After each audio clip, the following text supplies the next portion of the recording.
We're saying that retrials essentially should not be committed, as we have said it in open court and you have heard, on the basis that time has expired so long. Men have been in custody for 13 years, and we want the court to consider that factor and the special circumstances of this case, including the ordeal that the men have suffered, and also the more than 774 Jamaicans who are before the Home Circuit Court,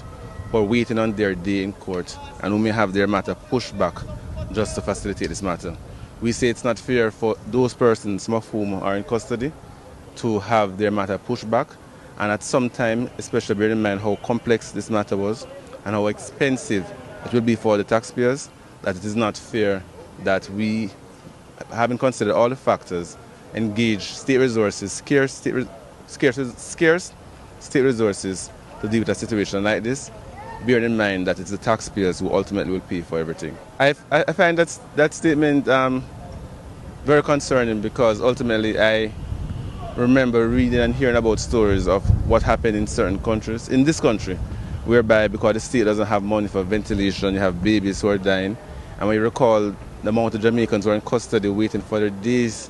to have their trial, and the trial can't continue because of scarce resources in relation to